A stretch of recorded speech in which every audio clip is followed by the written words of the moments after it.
before we go too far, let me do my spiel again. Housekeeping.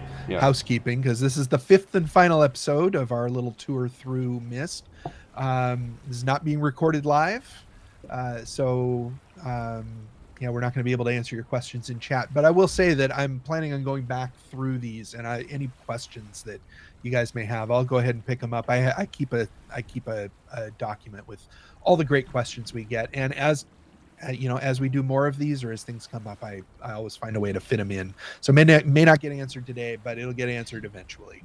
The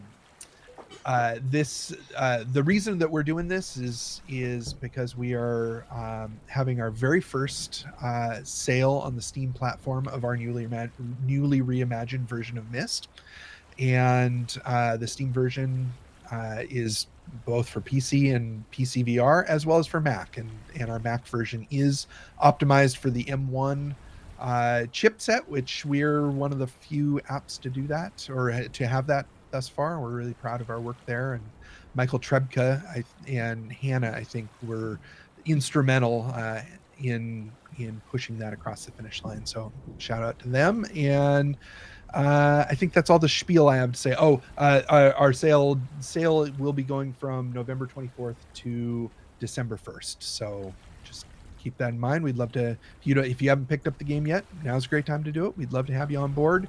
Enough of the spiel. Let's get on to the Selenitic age. Here we are in Selenitic. Oh, that's Jeff. I'm Eric, by the way. Oh, yes. Hi. Welcome back.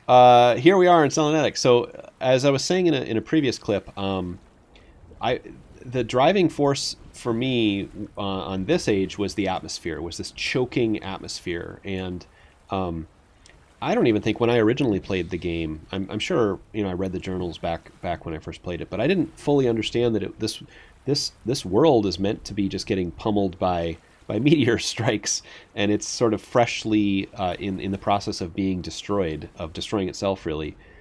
And I thought, boy, if we could capture that feeling of like cataclysm, almost like a calm cataclysm, right? Because there's this eerie kind of silence when you're on the top, but you see these meteorites streaking overhead, and clearly that you're sort of occupying this what was clearly not too long ago a crater, yet there's all this stuff built onto the top of it. It's an interesting mismatch of aesthetics, and I just loved it. And so for me, this was the big playground of like, can we pull off the atmosphere that we want? And getting it to this point was a real accomplishment for me, because like, oh crap, we actually pulled it off. But I'm ultimately very happy with where it landed, and I love this is the best example we have in the game of this chunky fog that you can sort of feel like you're occupying it. Right.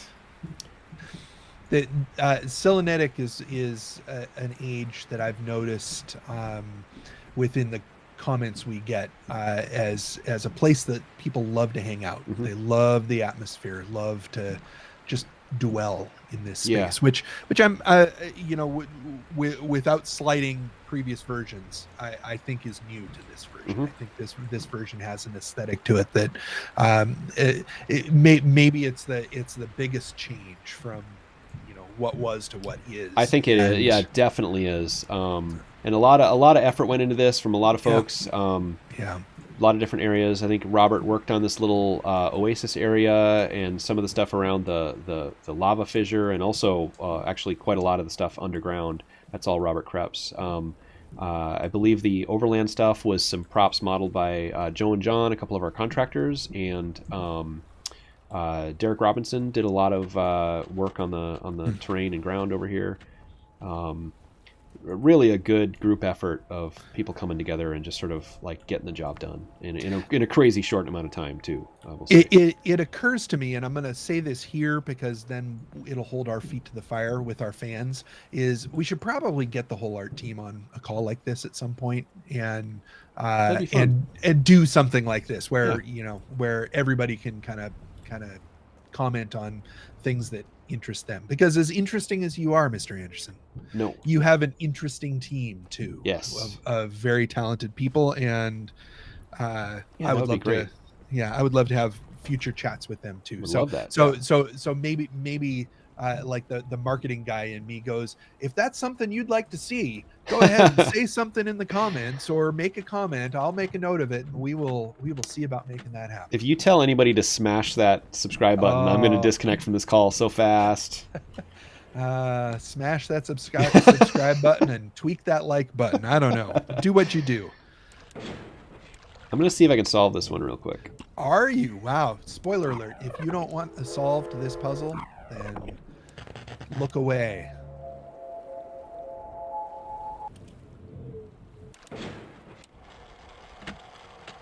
I feel like I'm going to have to put a pixelation over the frame or something, except it's an audio puzzle, so that'd be hilarious, but it wouldn't solve it or save anybody from a spoiler. Trying to listen for the water sound. There we go. Sorry. No, you're fine. No, you're just make it harder. Yeah, well, you know.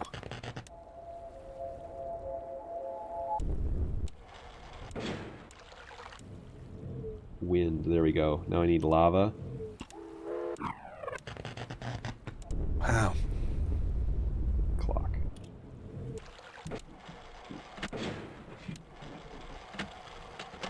Unless our QA lead Josh lied to me. He might have trolled me. Well. Oh, we did it. Okay.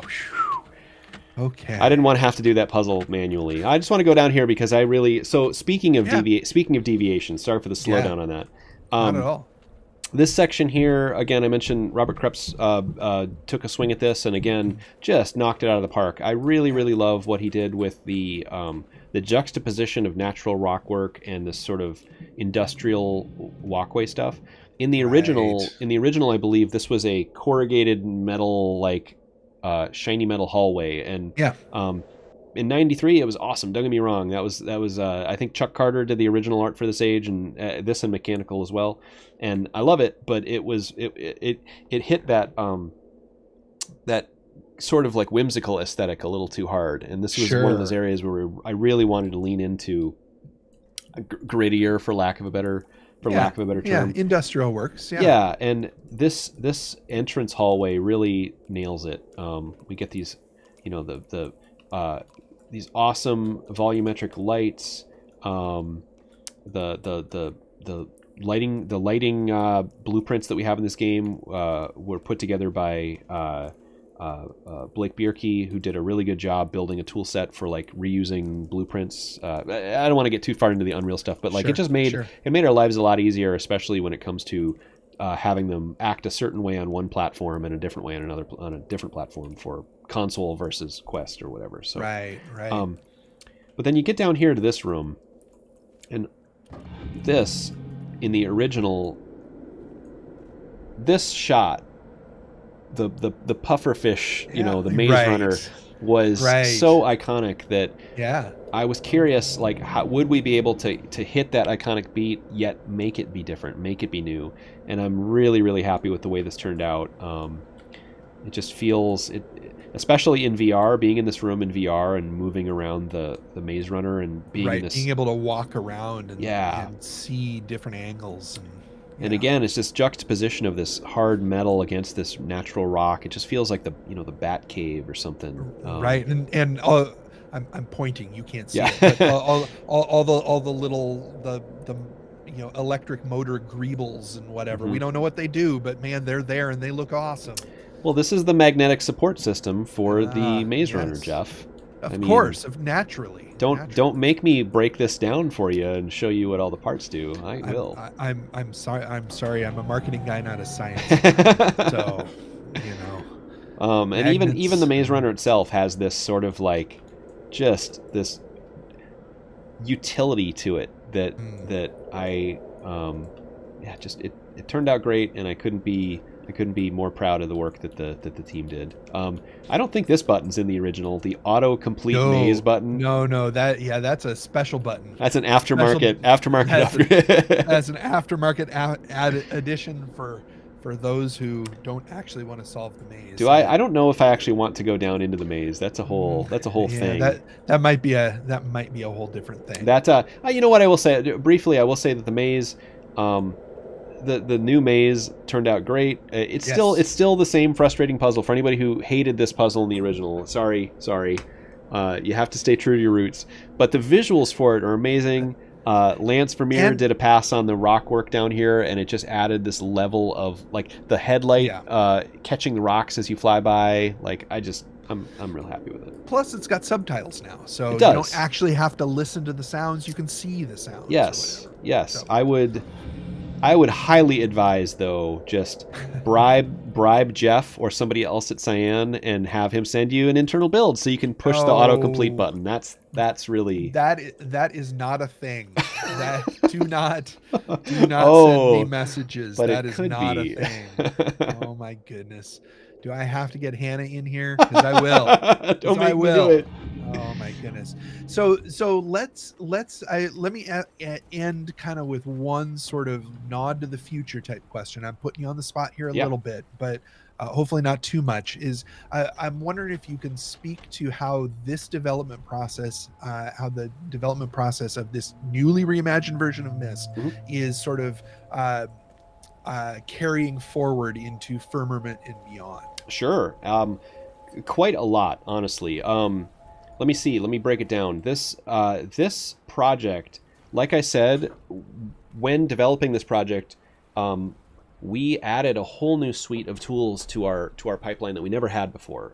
Specifically, the ability to take a very complex data set of these worlds that we're building, and deploy those builds. I don't want to get too technical for people who aren't like game developers, but like you take your source. It's like how can I draw a parallel? It's like, you go to edit your WordPress web page with your WordPress editor, and when you're done, that's where you edit the page. And when you're done, you hit publish, and it sends it out to the internet. And then like the thing that somebody downloads on the other side is not the same thing you were editing. It's like a packaged version of it, right? Right. So we actually have source assets. I'm not in the engine now, but if I was, I could break everything apart and rip into the guts of all this stuff. That's what we work in, and then we deploy builds to various platforms. What we didn't have when we started this project, which we now have, is a really flexible tool set that allows us to take a single set of data, and every night we can build out all of our builds, right? We're building PC builds and Mac builds and Xbox builds and Quest builds. Everything under the sun with full scalability settings for each, so you can, depending on what PC you have, you can higher or lower settings. We've developed this pipeline that allows us to flexibly deploy across a much wider variety of platforms, which for a little company like Cyan is a big deal, because it means we can don't tell the marketing guy this, but it means that we can sell product to a lot more storefronts and service a lot more of our fan base. Right. Definitely don't tell the marketing guy. He doesn't want to know. It means more work for him, more storefronts equals more work. But so that tool set didn't exist when we started Myst, and it developed into a very robust tool set that allows us to do that with any product. We also switched over to using a centralized engine for all of our projects. So we don't, and it's not just Firmament. It's Firmament and future projects. We have multiple projects running, and the idea is now we've invested heavily. This goes back to the Unreal question: why Unreal? It's because we can leverage all of the benefits that Unreal provides, plus any work we do internally to develop our own systems, like the optimization system I just described, or any other tool, right? The fog system, the sky system, the ocean system, all the stuff that we've developed. Can be used on any project agnostically. So we sort of have a centralized engine, and then all these other projects that can benefit from the work of a completely disconnected project you can benefit from. So that's the longest winded way ever of saying, like, there's a sort of an endless list of things that will benefit not just Firmament but everything we do into the future. Right. My impression, and if this is wrong, then fair enough, call me out on it, but my impression is very much that Abduction was sort of the proof of concept. The can we work in Unreal? Does Unreal work for us? I mean, I wasn't a part of the company then, so I'm an outsider looking in on that project or what have you. And then Myst was kind of the first, like the answer to that proof of concept was yes, Unreal is the thing we want to use. So now how do we make it we make it a repeatable process for everything we do going forward? Yeah, And Myst was sort of the first step into that that series of processes. I think so. I think I would roll it back and say abduction. We learned so many hard lessons on abduction, and we made so many, like, I don't want to be like, oh, we made so many mistakes. It's like, you know what? Sure. You learn by doing things the hard way, and we did a lot of things. Sure. We did a lot of things on abduction the hard way because we didn't know any better. Right. And that's okay. I think not knowing any better is a perfectly reasonable place to be, depending on your the path that you're on. Totally. And so I don't regret any of the missteps we made because they taught us lessons into the future. And sometimes, to this day, we get a lot of people being like, "Oh, this or that abduction." It's like, you know what? I hear you, but you got to understand that was made when we didn't have as much of an understanding of the underlying technology as we do now, and we've just built on it and built on it, and been so fortunate to hire such a talented group of people that know what they're doing and can pull the right levers and build things in the right way. So yeah, I wouldn't say that abduction was necessarily like a trial balloon or anything like that, because there wasn't. We kind of knew from the beginning that Unreal was where we wanted to go, but it was a great opportunity to stub our toe on a few things and learn. Like I think about back then how long it took to develop certain tools or whatever, and it would be weeks and weeks and weeks of effort because I was learning and other people were learning as we went. Now literally can do that same amount of work in like half an hour because we've done it enough, because it's familiar enough, and it makes us way more versatile and way more agile, and we can turn things around a lot quicker. And I think this project, I wouldn't say it was necessarily like the first step. I would say this was the first confirmation of that, because we were able to produce this product on such a ridiculous timetable, short timetable, with a very small crew. And I think it was a confirmation of like, okay, we have learned those lessons and we have been able to expand our tool set to a point where we feel confident biting off these big projects. And Firmament is a big project, and we're in the middle of chewing on it right now, but like we're moving fast and we're able to pull stuff off that that we would not have been able to had it not been for abduction and Myst both. I will say that. Yeah. Absolutely. Cool. Is that the answer? Does that answer your question? I don't know. That does answer. Okay. That does answer my question, and it answers something that I've you hear occasionally on the tweeters or whatever. I mean, I think at the end of the day, it's important for everybody to realize, like, with any art project, whether it's a movie or a album or a game or anything where there's a creative involved, there's a big box of wires in the back that we don't know why this works, but man, it works.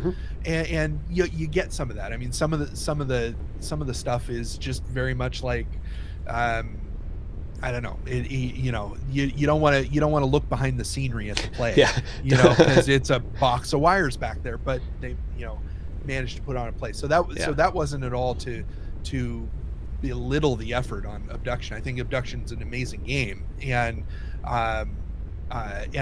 it feels like, I guess the softball that I was throwing your way, which you answered just fine, was Abduction was a great stepping stone into Myst, which is a great stepping stone into everything that's coming down the pike. I was going to say, like, I have a feeling that I will never lose that feeling in my entire career or my entire life. It's always like the next project is always going to feel daunting. And it's always going to feel like a stepping stone, and like, boy, I can't wait to get on to the next thing. I mean, that's just the way creative projects are, especially like game development is complex, y'all. If anybody, it's hard. Yeah. And again, since we're at the end of this video, I just want to take a minute and say how much I appreciate our particular fan base, because it's a tough world out there for game developers right now, and we could be catching a lot more heat than we often do, and I just have to say thank you to the fans for being as kind and forgiving and understanding as you are. We really do appreciate it, like, from the bottom of our heart. Absolutely. I mean, I am most often, if you spend any time on any of the social networks, I'm the guy who's pushing the go button on messages, and I always worry, like, when I send out a thank you message to our fans, because our fans are so awesome, is it going to feel cheesy, or people going to roll their eyes? I hope you don't, because, guys, we really do have the best fan base. You guys really do make this thing go, and we never forget it, and we want you to know that we never forget it. Yeah. So that's probably a good place to end, don't you think? Yeah. True Yeah, facts. It's true all facts. So I will say this. Go ahead and like and subscribe. No, don't. Disconnect. No, don't, Eric. Don't. No. Feel free to drop in the comments. I mean, if this was something you'd like to see us do, I mean, let me be honest with you. We're planning on doing this more. So maybe don't tell us if you'd like us to do more of these, because we're planning on doing more of these. But it always helps for me to know what you guys want to see or want to hear about or want to talk about. So this isn't live, but I will review all the comment threads and whatever, and yeah, take notes. I'd love to know, like, are people interested in Q&A type stuff? Yes. Are they interested in more technical, like, game development deep dive? Are they interested in, like, Myst, like, historical stuff, like narrative, big picture, or war stories from previous projects, or you name it? Let us know what sounds interesting.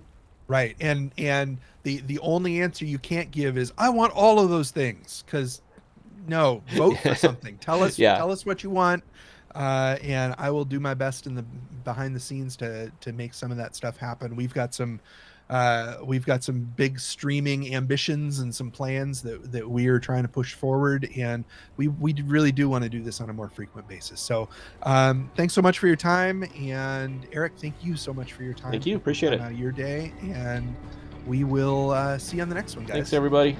Thanks. See ya.